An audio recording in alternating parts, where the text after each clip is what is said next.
Hello, hello, Pastor Adams, Mayor Parisi. Good evening, everyone. So first I want to welcome everyone, not only those of us from our congregation, but welcome hopefully as well members of Pastor Adams' church, the Joy Church of God here in West Orange. And I really appreciate, Pastor, you taking the time. I see the missus is also on. So it's always good to see her as well. And I want to start off by, first of all, thanking our mayor, who is really someone who has always been there for our community and for the township of West Orange. And, you know, when the pastor and I were planning this, and we said, what do you think about the mayor? And it was just immediately, you know, of course, you know. And likewise, when I was speaking to the mayor earlier today, Pastor, he spoke about you so glowingly. And I think I want to just start off by saying the following. It's like you and I sat on a panel about 2 weeks ago. I think it was 2 weeks, right? Yes. We sat on a panel of West Orange clergy, and we're talking about COVID and the impact of COVID on clergy. Yeah. And now I get to see you today, and I get to still see your amazing smile. But so much has happened in the world during that time. So first, before we even begin, I just want to tell everyone in the comments, in the chat, if anyone has a question to ask either Mayor Parisi or to Pastor Adams or myself, please feel free to go into the chat, and I will certainly pass it on. So Pastor Adams, thank you so much. This is the first time you and I are doing something like this for our congregations. And I think it's really such an appropriate time. And I also spoke to the mayor beforehand, and I said, Mayor Parisi, you know, like, we want to have this conversation. How do we balance how much is Pastor Adams going to talk? How much am I going to talk? I love to talk, right? And how much does Mayor Parisi get to talk?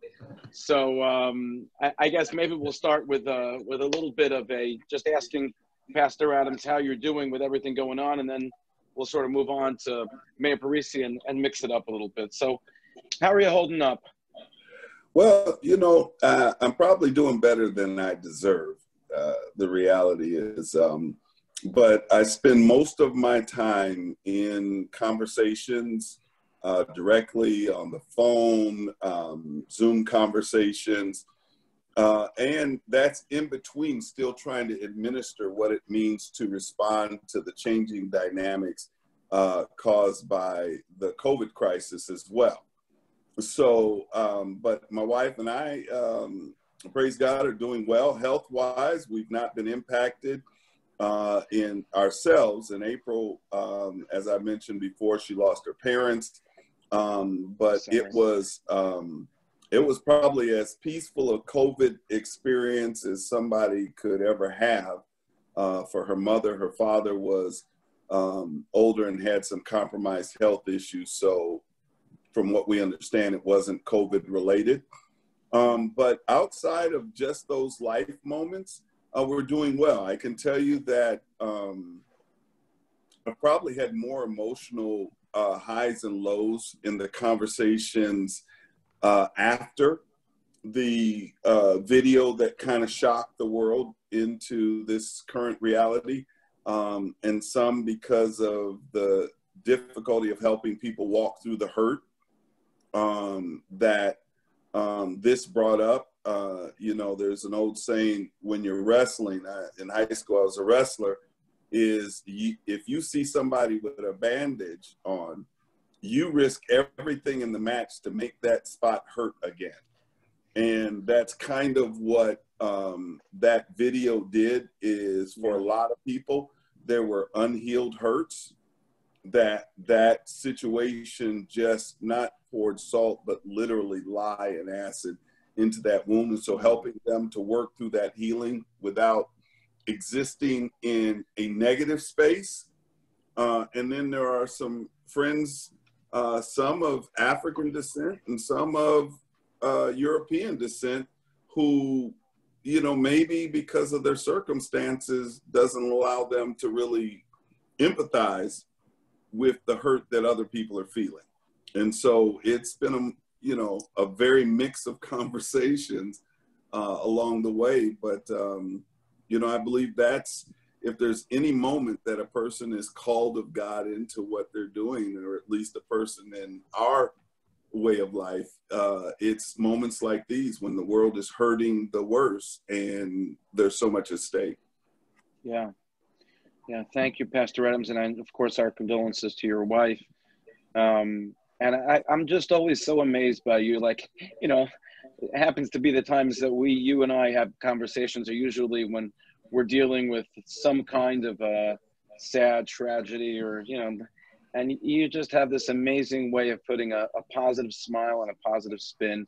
And I know the mayor thinks the same way. Mayor, could you jump in here? Just want to hear from you. Yeah. So first, thank you for inviting me. I appreciate that. Whenever we have issues in the community, both you and Pastor Adams have never hesitated to step up. So as my friends, but also as mayor, I'm grateful to both of you. Regardless of what the issue might be, you both very often over these years have put me at ease on an issue, and I'm grateful for that. These last couple months have been challenging. I was not on the panel Pastor Adams spoke of that you both were on, but I did watch it. Just those couple weeks ago, it was the COVID crisis that was gripping us all. And it's been so long now, kind of forget what it was like to have a normal routine. But certainly the events of May 25th made it a difficult situation for all of us as people and as family members. Even more so, and certainly raised the level of challenge, to be a mayor. So it's been a tough couple weeks, quite honestly.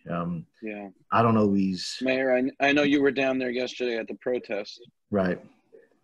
Yeah. So let me talk about that for a second. Just an amazing experience. Talk about, my personal reaction in a second, but look, I've been doing this a long time. A couple high school kids got a rally together and there was more than 3,000 people there.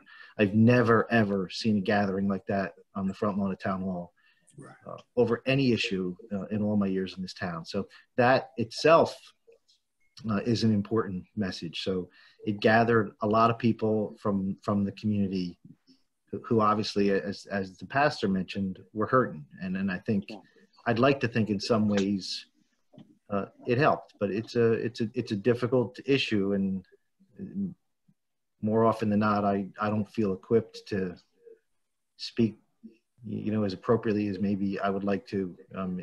It's a tough issue, and it's, got a lot of people hurting. So the challenge sometimes for government, and maybe even for leadership for both of you as well, is not necessarily talking about facts. Sometimes the challenge to instill faith in people is somewhere in between the facts. So a lot of the issues that people in this community and all over the country are looking for legislatively is already law in West Orange and in most cases in New Jersey. So if sometimes the best of intentioned laws aren't enough to instill faith in people, then we all got to figure out and overcome the challenge of how we instill faith in people that we're doing the right thing. So it's really easy sometimes if the law is in place to do the right thing, but how do you convince the community that you're actually doing the right thing? So over these last week or so, there's been a lot of things published, different surveys and tests that you should, test your own community and your own community policing and different targets you should shoot for and different rules. And overwhelmingly, we're already adhering to a lot of the best suggested practices. And yet there's still a good segment of our population that has concerns. So we're going to have to listen a little bit more intently over these next couple of days, weeks, or months, and really dig down and figure out how we can instill that faith in the community when it's not as simple as just passing legislation. If it was Right. that simple, then that would be easy. So I feel a little bit daunted today, to be honest with you. But we'll get back to work tomorrow and try to figure out how we approach these things. There's a community meeting set up via Zoom on Thursday night, set up by Councilwoman Matute Brown. And a lot of the educators from the community are going to be involved in as well. And I think the best thing for me to do and for us and local leadership to do over these next couple of weeks is to listen and figure out how we close this gap of trust with the segment of our population. Yeah. Thank you, Mayor. Thank you. Pastor Adams, I was out for a walk with my wife. We do that, I guess 12, 15 times a day because there's nothing else to do, right?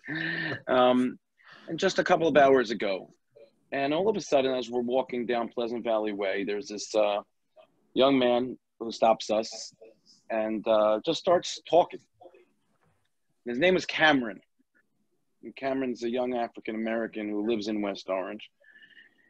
And in the midst of our talking, he says to us, he says, this is really bad news. The situation is bad news. I'm like, tell me, do you feel it? Do you feel like, he says to me, I sort of feel that when I'm walking, I look behind me that people are looking at me as I pass by.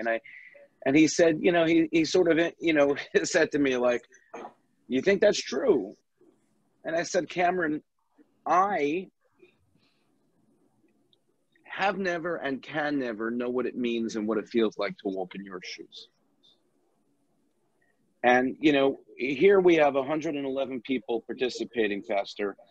And the 111 people, most of them are 2 people or more, their families that are listening.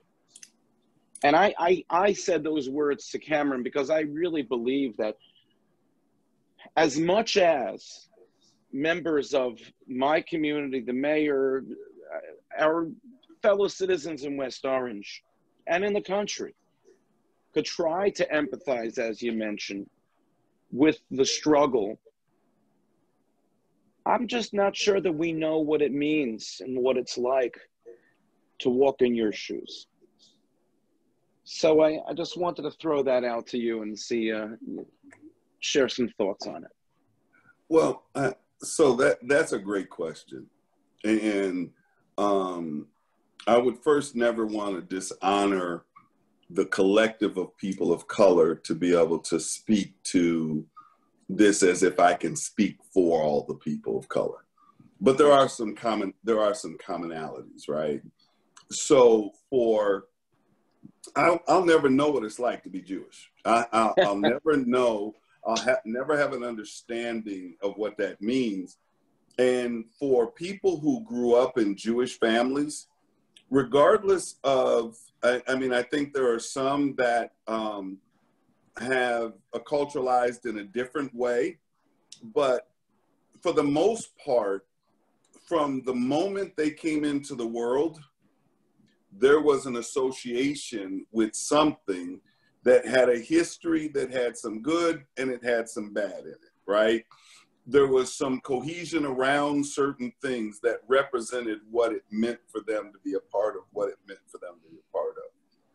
For most people of African descent, and we have to understand that even within the people of African descent, just like there is among those who are Jewish, we have folk who are Caribbean of African descent, those who are European of African descent. So those of us that are part of the diaspora have a different experience based upon where we were imported to. And I don't mean to say that in a derogatory way, but I think it's important to understand that none of us immigrated here in the group that we're talking about, that the majority of us who have historical context here were imported.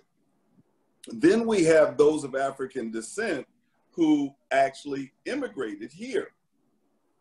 And their experiences, and Caribbean Americans who come here from the Caribbean and different places, we have some common context, but even in that, there's a difference, right? Because then even amongst ourselves, a person who grew up in the Caribbean may have grew up seeing a black president over Jamaica or Barbados or whatever the case may be. Never us here in America. And so part of the institutional and historical nature of racism means that from the time we came into a sense of ourselves, there was something bad about ourselves. There was something negative about us. And even the statements that were positive were almost sloganized cliches to try and create a repetitive sense of who we are. And so for us growing up in that experience, then we're the old saying that if life gives you lemons, you make lemonade. We become masters at making lemonade. People talk for years about, well, black people use the N-word. Why? And it's interesting. It was a Jewish psychologist who actually shared this reality. And it's something that we knew, but we never knew it was a formalized discussion or conversation among people. To defang the phrase, you use the phrase. It just backfired. But it's consistently a part of that. I'll say it in a way that you guys can really relate to. It's making bricks without straw. And so as we walk through this journey, it's very much like that, that even in our accomplishments, we make bricks without straw. And so then you create this PTSD-like syndrome that just goes across, it's general. So then when people are successful, they're trapped in this duality. Do I get me and my family into a place where we can kind of maybe separate ourselves from some of the negative aspects of the demographic struggle, of racism, the effects of it? And then if I do, you know, am I being a traitor to my people? Am I forgetting my people? Or do we try and move back into the community and then try and have an effect there, but then also have to deal with some of the challenges that go on there? So I guess the best way to say it is, we have always lived with a duality. It can never just be one thing for us. We always have to navigate, okay, which version of ourselves do we have to put out here in order to be able to succeed in a context that doesn't want to accept us as who we are? And I just want to say to your congregation and my congregation, I was telling Rabbi Zwicker of one of our first meetings, and it was after the 9/11 situation had occurred. The town did a wonderful job of calling all the clergy together. We had a wonderful healing moment. And, you know, at the end, it was my turn. I prayed, got down, didn't think anything about it. 10 years later, at the anniversary, they're getting clergy together to try and do this again. And one of the pastors, a female pastor from one of the churches in the area who wasn't there then, she started to tell the story about how she had said, oh, I really would love to hear you speak at this event. And so I'm like, okay, well, if that's what works. And then she says, but, you know, and we can have a conversation, because I hear at the original event, there was a conversation about what we're going to say and what we're not going to say and do it. And then a pastor got up and prayed. And as I do, and I don't mean this disrespectfully, I prayed in the name of Jesus. And it was a thing. She didn't know it was me. So then when I said it was me, she started, you know, trying to help educate me and inform me on what I can do, not knowing that I wasn't in those conversations.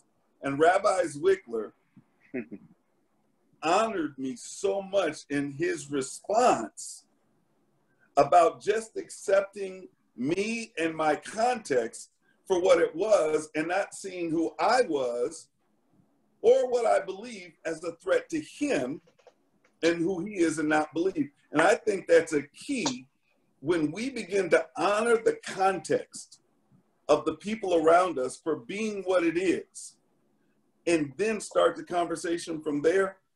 I think we've got a great launch pad. Thank you, Pastor. It's funny as you say that. I'm thinking of one of the lines that I love from one of the speeches that Reverend Martin Luther King gave. The ultimate measure of a man is not where he stands in moments of comfort and convenience, but where he stands at times of challenge and controversy. And to be able to, to hold our poise, to be able to make sense of chaos when it's surrounding us. And I wonder, you spend so much time with the youth, with the younger generation. You and I have spoken about this. I think in any pastoral role, right, it's all about the youth. It's all about the young people. It's all about the next generation.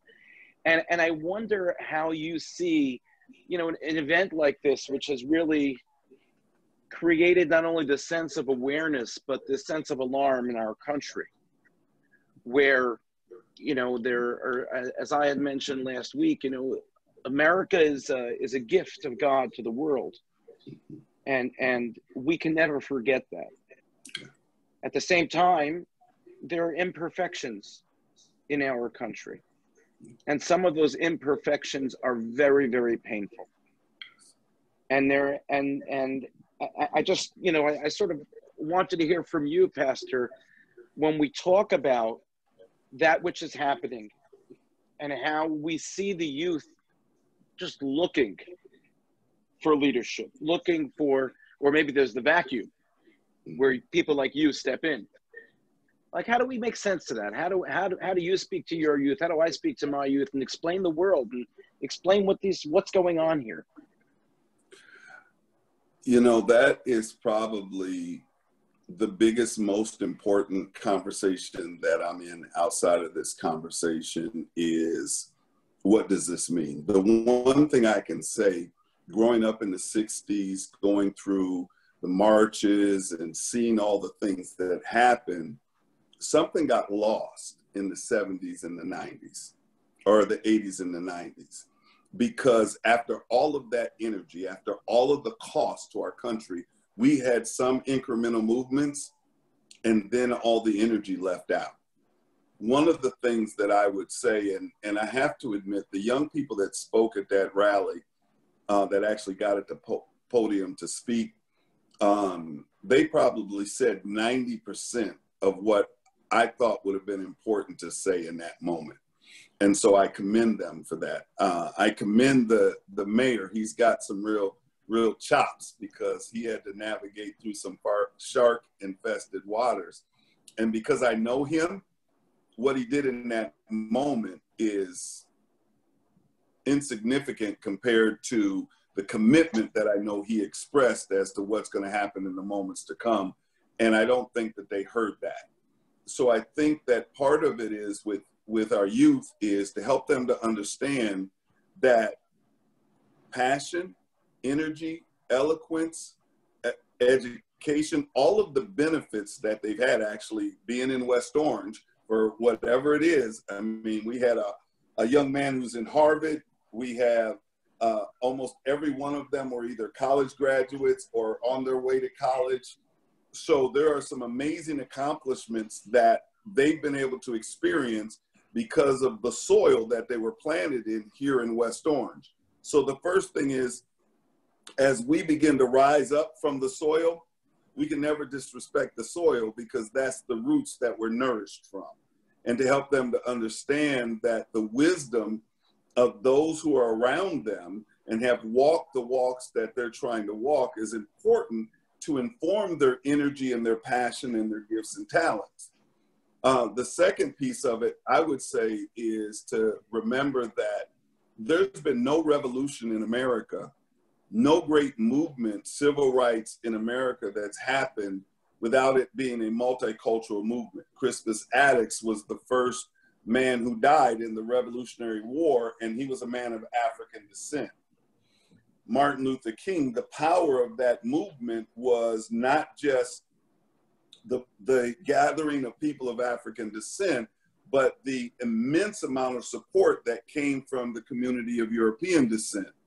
The abolition movement in America was empowered by former slaves, slaves who had escaped, and also people of European descent who made a decision that that was unacceptable. So it's important for the young people to understand that sustainable change comes in a collaborative environment. And then the last piece for me, and it's something that is hard to get across because there's so much energy in an event. And we can actually become addicted to the adrenaline rush of events. Events always will draw a crowd, but process brings transformation. And those of us with a few more gray hairs in our chin and a few less hairs on our head, we're really good at process. Pastor, with one of these, you know. I'm feeling you, Doc. I'm feeling you.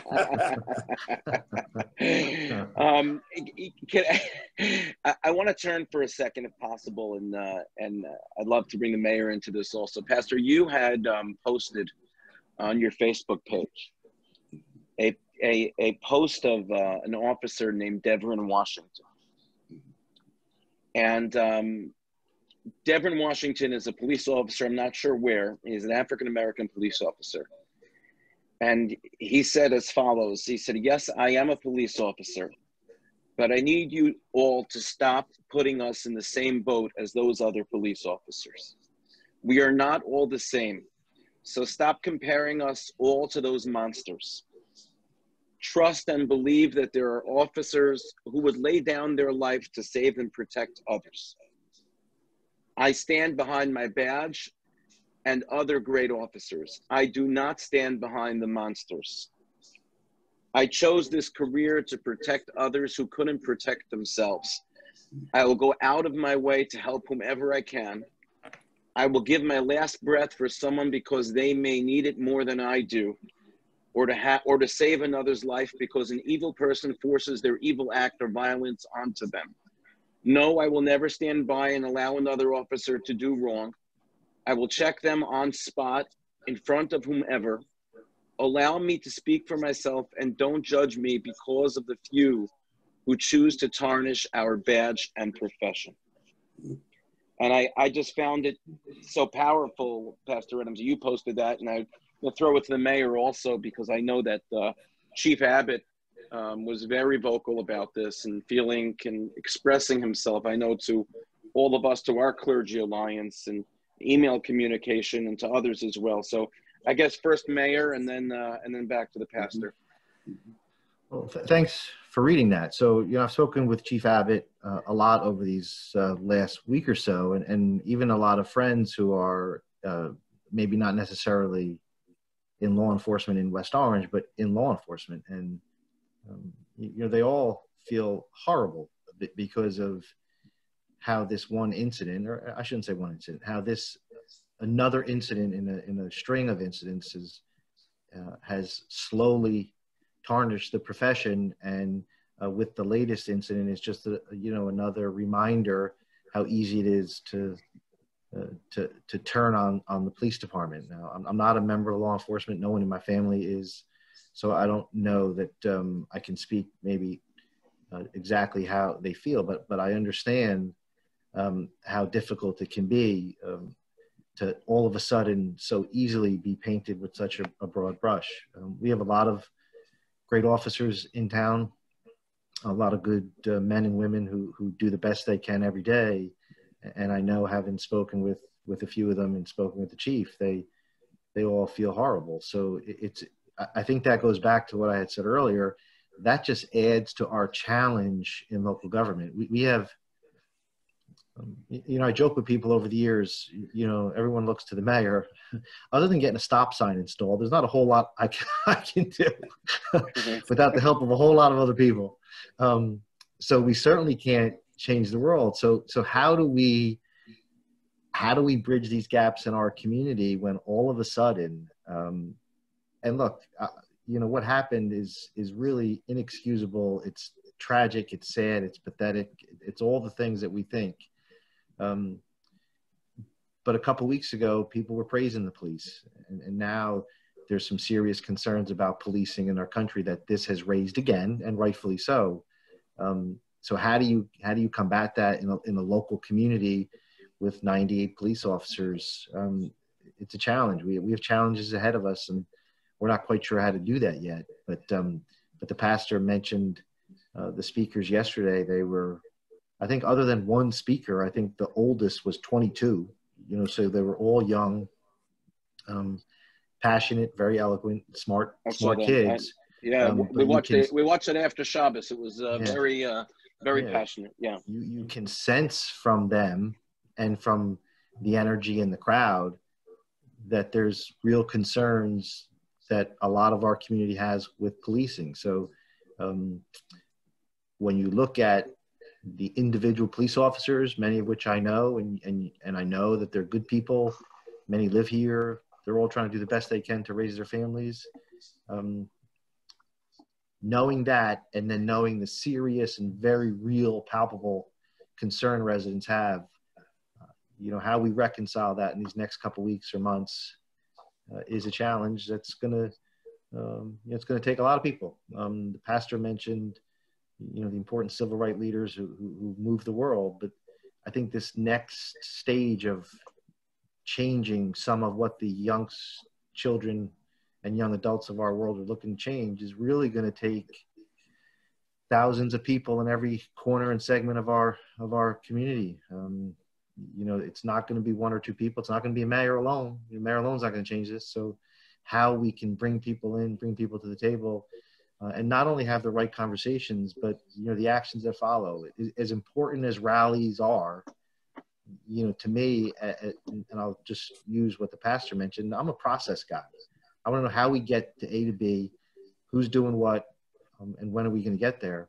The day after the rallies may be more important. So what happens in these next couple of days to capture some of that energy and to focus it is going to be important. Mm-hmm. So I'm not quite sure how we do that yet, but put the energy aside. What was most disappointing to me, hearing from these youngsters who aren't really much younger than my own kids. In fact, some were older than my son, who just went through the same school system, and clearly children from different backgrounds had very differing views on the same school system. And that was disappointing to me, where my children would have talked glowingly about how they all got along with all the different students from all over the globe. But yet these very articulate, smart, high-achieving students had very different perspectives on the curriculum and how some of the interaction was. And so that was disappointing to me. That was glowing to me to be an underlying problem that maybe, I don't say it didn't know existed. In a school district with 7,500 students, obviously there's going to be people who have different reactions to what's in front of them.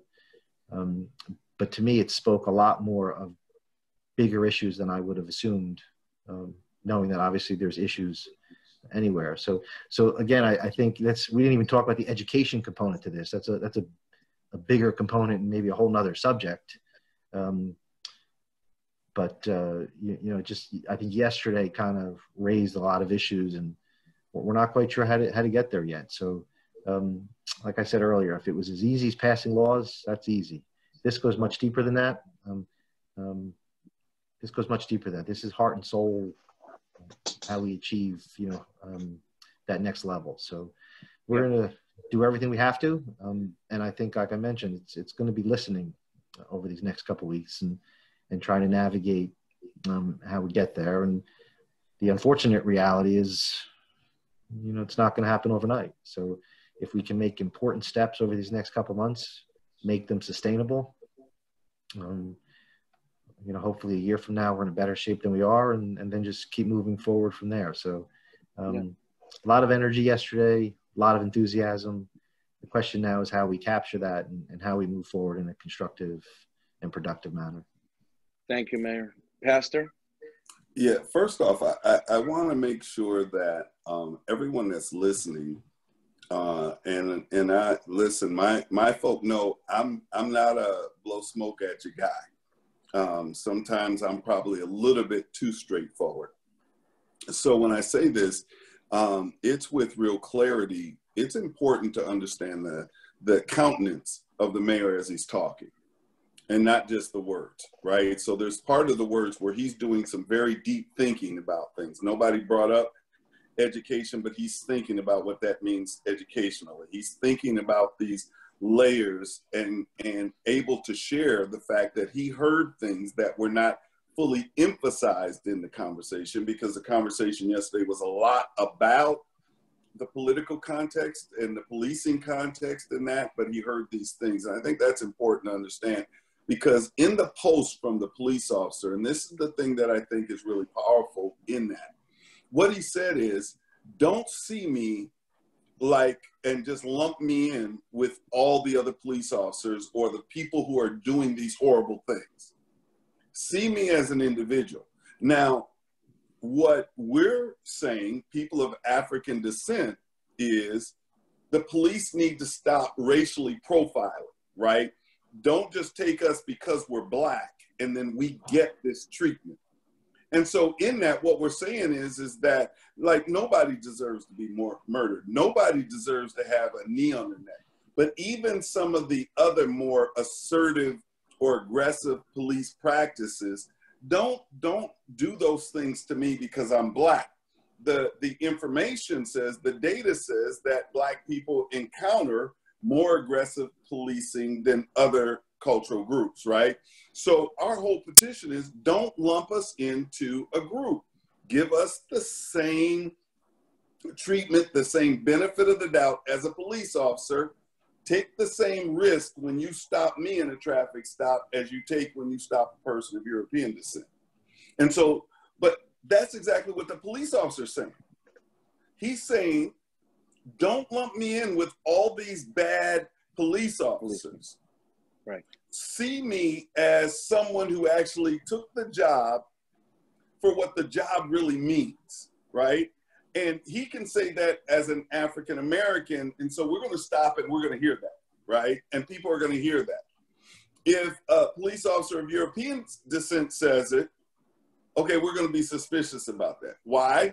Because over centuries in America, we have heard one thing out of a person of European descent's mouth and experienced another thing with their hand. I get that. But think about it. We are saying that what we want, we don't necessarily feel like we have to give. And that's what that police officer is actually alluding to, right? So I happen to know the mayor. We have been in several conversations around all kinds of crazy stuff in town because stuff happens. I've told him several times, his job is not the job that I want. But the thing that I love about him in that job is he's actually a human being doing a job that requires someone that is at a different place than human. You're not allowed to be human and be the mayor, right? You're not allowed to have preferences. You're not allowed to get upset about stuff. Even in this conversation, he has to be incredibly careful about every word and phrase that he says. Yeah. And so I think what the officer is saying in the power of that video for all of us is to pull back and understand. I get it. I know I have an issue with heights. I just want to tell all of you, I want to confess it right now. Heights and I are not friends, because in second grade, I went on a field trip to a quarry and got stuck on the edge of the quarry, and they had to talk me across it. And so it's still in my head.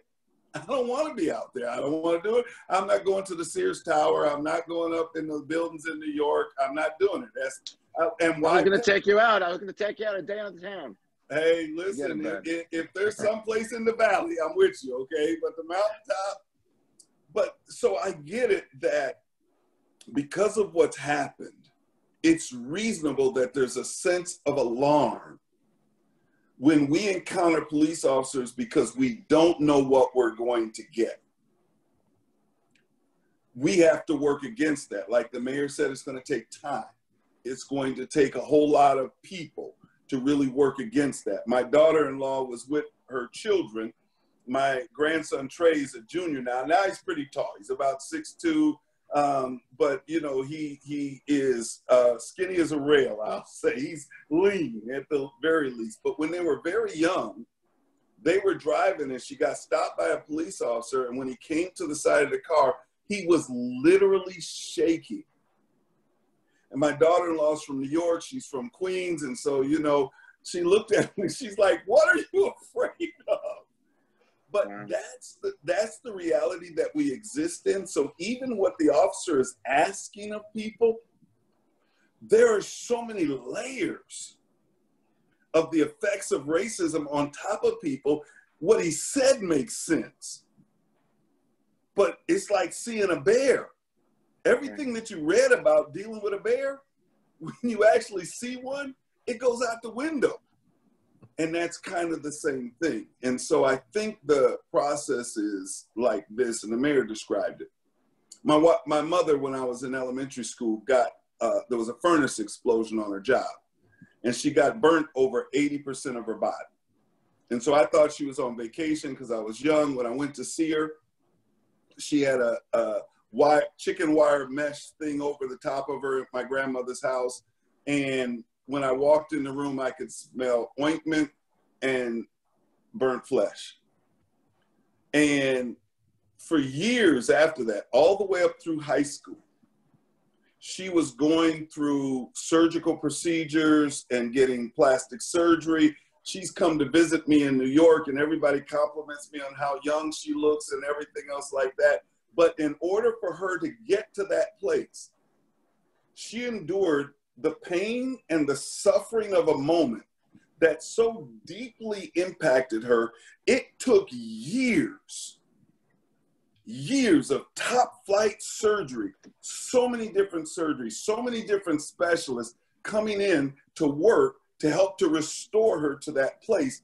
That's what the mayor described about this process.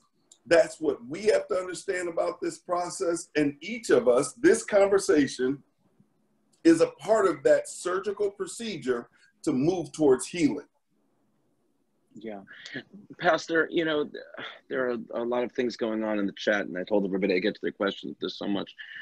You know, historically, I said to you the other week, you know, there was a wonderful picture of the Reverend Martin Luther King and a rabbi walking with a Torah next to him in one of the marches.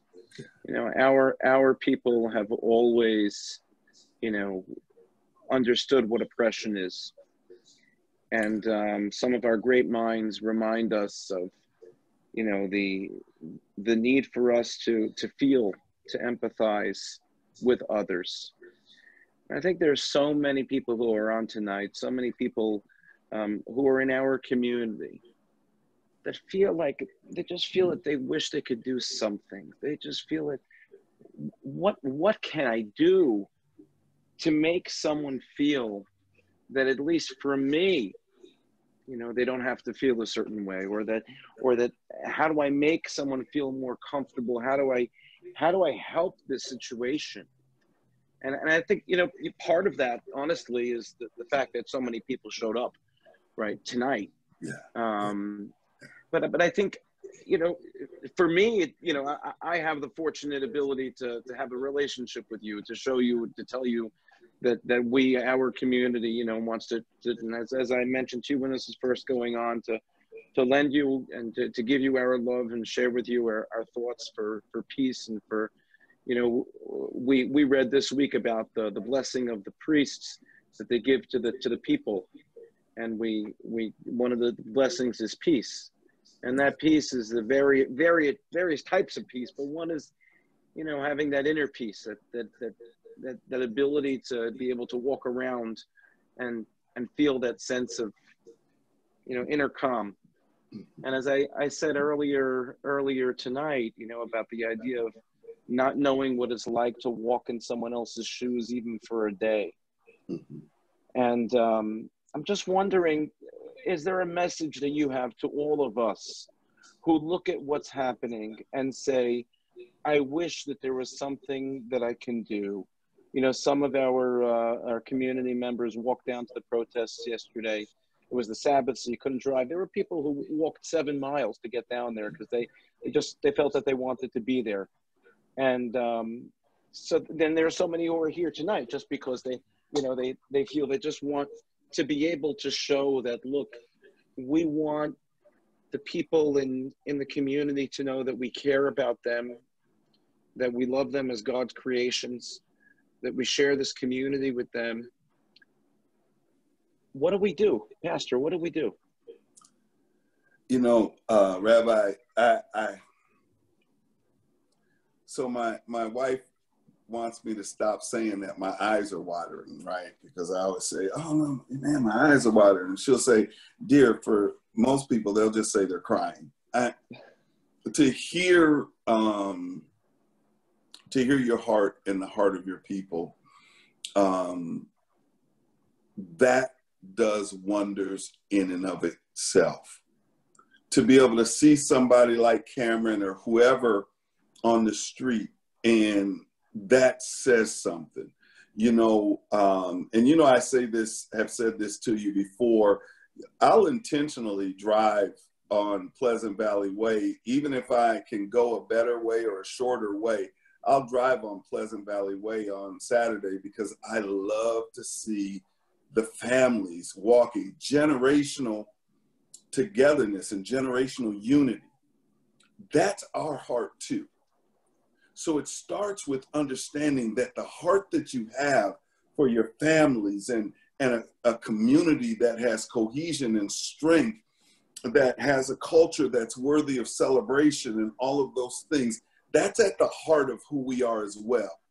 Those things were taken from us, and as a result, we have a patchwork quilt of that, but these young families have an opportunity to build that. These young kids have an opportunity to have that. And so understanding that that's the heart of who we are and what we desire. And again, I lament speaking for everyone, but in that sense, I will. The other piece of it is, and so there's a psalm I read this week, and I believe it was in Psalm 119, but it said, I'm hot with indignation over the action of the wicked. That is a important predisposition, because that's the thing that moves us to action, right? It's when enough is enough and too much stinks. The other piece of that is so we don't have, and this is something that is a historical reality. And I'll try and sum this up quickly. It's easy for people who are in power and have power to not overtly express disdain, distrust, discomfort, dislike, because they can just get mad and then go behind the scenes and do something, because they have the power and the influence to do it. For people without power, when they step outside of the moment, they have no recourse back into the moment. And like I spoke earlier, in the duality of it, the risk for mistake and failure for some people, because they exist at such a line of fragility, that stress and that pressure and that risk can become unsurmountable, and then they opt out of the process.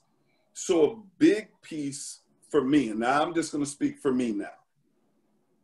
At 60, I know the mission is not to try and find a way for me to be more comfortable. As my body gets older, it doesn't matter if it's a my pillow or your pillow or whatever, I'm going to wake up with aches and pains, right? There's only so much of the mountain that's left for me to move. But what is important are my children, my children's children, and the generations to come, that particular work. And so when we think about it, you guys have a story that I love. It's a story that I used when I first came to West Orange and started pastoring. And it's this story of Ezra and Nehemiah. how do you rebuild that place where you come to the core of who you are? And because this is us talking, I can say, rebuild a place for God's presence in your life, right? And the beauty of that story is, the first thing is, you guys established value. They spent 24 hours a day, 7 days a week, giving offering and praise and worship. They started rebuilding. I won't go into that because you guys know the story better than I do.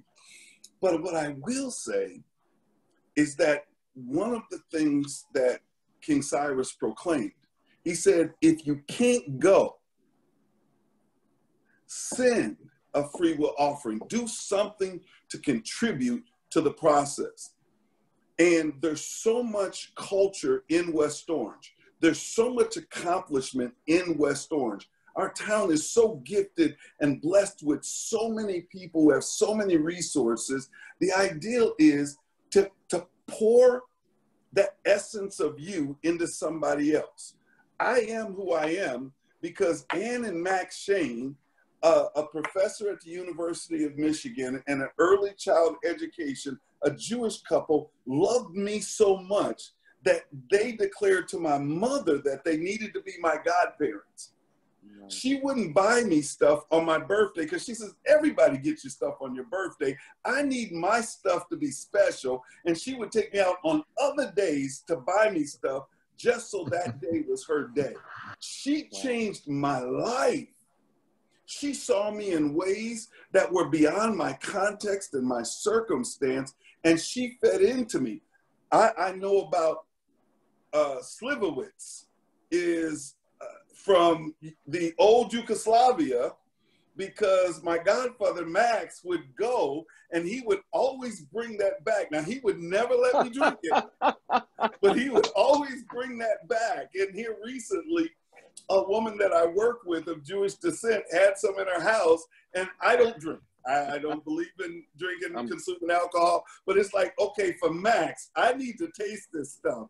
Now I have no idea why he drank it. I'm just gonna tell you, I don't know why. But the point being is, there is so much richness in how many of you have seen life and experienced life, that to be able to invest that and to find ways to invest that into the lives of young people. And what I'm saying is, our congregation and in the work that we do in the young people that are in our lives and that we have access to, we are open and working to open pathways for anyone who wants to pour life into a young person's life, to help them to see and expand the world that they've been given.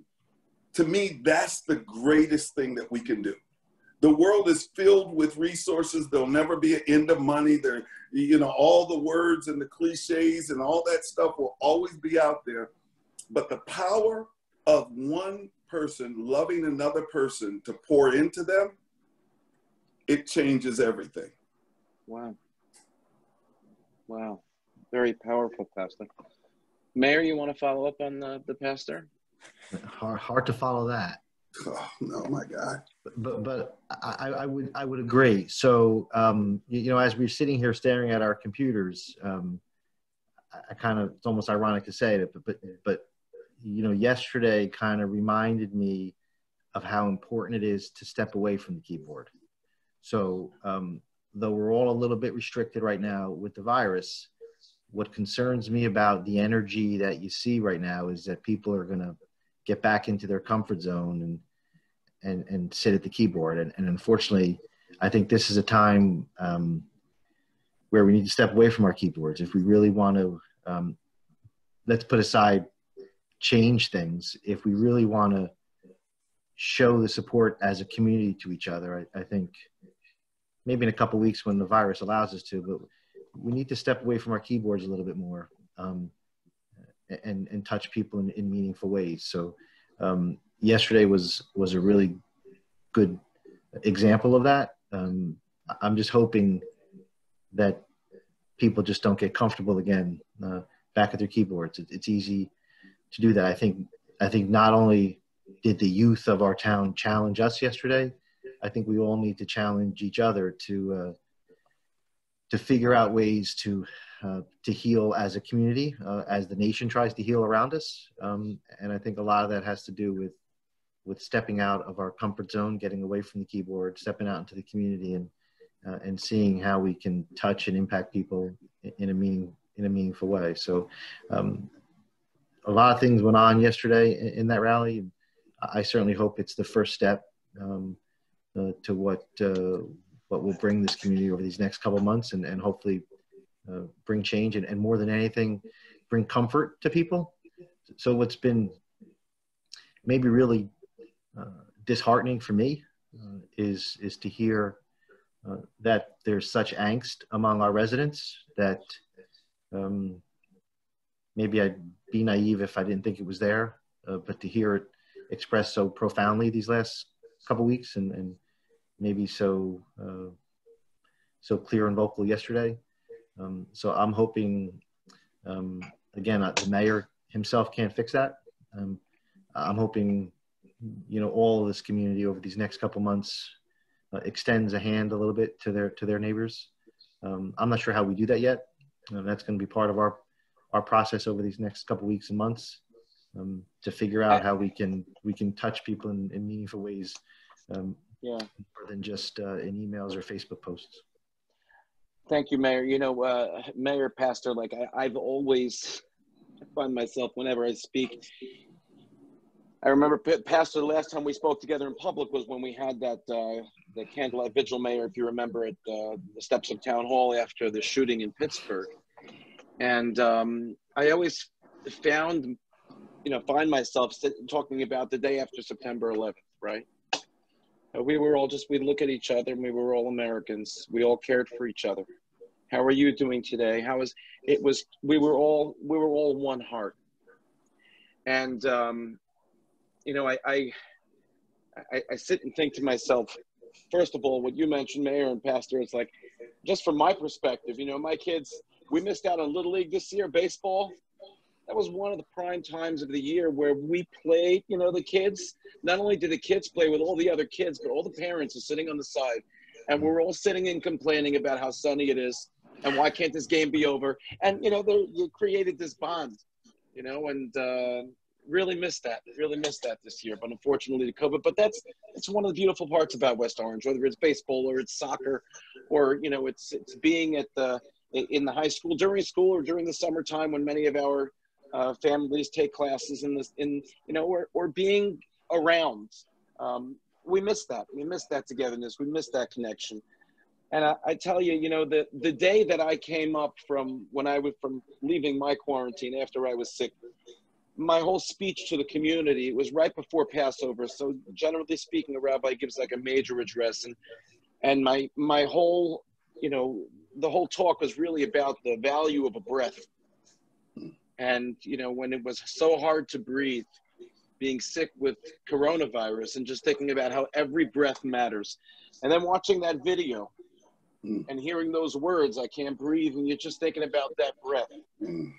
And wondering if the lesson for all of us is to make sure to choose that which comes out of our mouth wisely. That's very good. And to extend that kindness. There are plenty of times when we can just walk by a person. My son has there's a gentleman who stands at the bus stop right in front of the synagogue every night when he goes to the synagogue, an African-American gentleman. And here's my son who's 15 years old. And I see this guy yesterday. I say, hey, how are you? And he says to me, how's your son? I said, my son? I didn't know my son. He said, I talk to your son all the time. And just think about the friendliness of just being all one, being a community. And that's what I wanted this night to be about, Pastor, Mayor, to be able, Pastor, to send that message back to your community, that message of feeling, of that one heart, of that, never being able to walk in your shoes, but to certainly feeling the pain of understanding that it must be so painful, especially when it comes to times like these. And, from our perspective in our community, I think we would more than welcome opportunities to continue to create those bridges. And I hope tonight is just the beginning of what we could continue to do in the future. I mean, you and I personally, that's one thing. Mayor, I know how much you love the pastor. I think we could do more of this. I think we could bring more people on board, and we could really make West Orange, you know, a shining light, you know, as the mayor has his Sunshine Fund, really for the sun to shine in our community, to show the rest of, you know, the county or the state or the country that, look, this is a place where not only that we could live together, but we could live together and love together and be in harmony together, respect each other. And, you know, you could just walk by a person and not say anything, or you can go out of your way to say, hey, how are you? And that means the world to people. So, Pastor, I'm going to give you the last word as we close up. Well, I will say this. There's not a better place in the world that I would rather be with all of this stuff that's going on than right here in West Orange. And it's because of the challenge, but it's more because of the people that I get to face the challenge with. You, Rabbi Zwicker, and your congregation, mayor, and many other people in the town, obviously the wonderful people of Joy Church. And so I will say this, we will all enter into conversations with people that will have different perspectives about these issues. And some of them will be walking with the same heart and spirit that we're all walking with. Some of them won't. And what I would encourage you to do, I invite you to do this, is to feel free to say, hey, you know, that's a good question, or that's an interesting perspective. How about we call my friend Pastor Adams, and the three of us get on a call, a Zoom call during COVID or over a cup of coffee, and let's have a talk about that. And the same on our side, because it's okay for you to intervene and to try and shut people down. But the reality is, it's just like any other thing. If we're friends, if we're in relationship, I'm gonna stop because I don't want to be in conflict with you because I love you. But I'm not necessarily going to change my mindset because you're not going to stop loving me because I think the wrong way. But if we can create and expand the dialogue, like Rabbi Zwicker said, and if we can open up pathways, you know, I think if Lisa can stay with me for 38, almost 39 years and survive that, then I might be able to I might be able, she's done pretty good work. I might be able to convince somebody else to think I'm an all right guy as well. But I think that's a big piece. But if I were to say anything leaving this conversation, I would simply say this: just keep being curious and loving deeply. We're going to be curious and we want to love deeply. I've told Rabbi, I watch him on Facebook sometimes when he's teaching, because how can I read about the story of the nation of Israel and not be interested to hear someone who can speak of it first? And there's so much that we can learn from. And so I hope to stay curious and I hope to stay loving. And I believe that will change everything. Pastor Adams, you continue to amaze me. You're a great man. Please thank your wife also for all she, I think she's managing the chat out there. Really, you know, during this time, for you to take the time to be here together with us, it really means the world. And please send our real sense of a heartfelt connection and care and love to your community. And so grateful that you took the time tonight to be here with us. And like we said, we hope that this is only the beginning of our continuing to grow our township closer, hopefully with the mayor's help and with others. It doesn't need to be that we have to wait for a tragedy for all of us to come together and feel connected.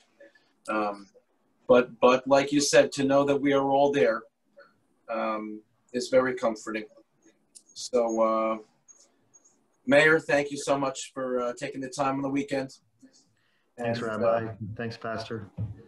Thank you. We're lucky to have you both, and I'm blessed to call you both friends. Thank you both. And we're standing with you, sir. Thank you. Pastor, I've had a number of people ask if they can be in touch with you. I guess just to sort of continue this part of the dialogue. I mean, if they want to be in touch with the mayor about, why garbage didn't come at this time, or, they think people do that already. They have no trouble finding me, Rabbi. After that. I guess they could also look you up, Pastor, on your Facebook page, which is Douglas Adams. So again, thank you, everyone. I think for our synagogue, Pastor, you should just know you're that big of an attraction. I think we broke our record as far as how many Zoom attendees. Mayor, we love you, Mayor. Thank you for all that you do. Rabbi. And Pastor Adams, let's continue to work together, and let's make sure that we involve our communities and build connection in good times as well. Yes, thank you so much. And I look forward to visiting, talking, or sharing with anyone of your folk. They have straight access. Thanks for the invite. Yeah. And I'll just say one thing. The pastor said to me, he said, there have been many who have said before, right, Pastor? You told me yes. this I'm gonna mention, because I think you say it. So many folk have reached out to me before, text and direct message, and I love that, and I appreciate that. I actually got a direct message from one of your congregants who moved to Israel 5 years ago. And so he texts me from, it's George, it's on my phone. I don't know what I did with my phone. But he DM'd me 5 years ago, said, hey, I'm a member of Rabbi Zwicker's congregation, and reached out. So I will tell you this, you guys are very intentional about expressing your love and attention, and I so appreciate it. Thank you so much. And I know it's because you have great leadership in your church or in your synagogue. So thank you so much. Thank you, Pastor. Thank you, everyone. And hope we get together for good reasons. Yes. Thank you. Bye-bye. Have a great week, everyone. A peaceful week. Thank you. Peace.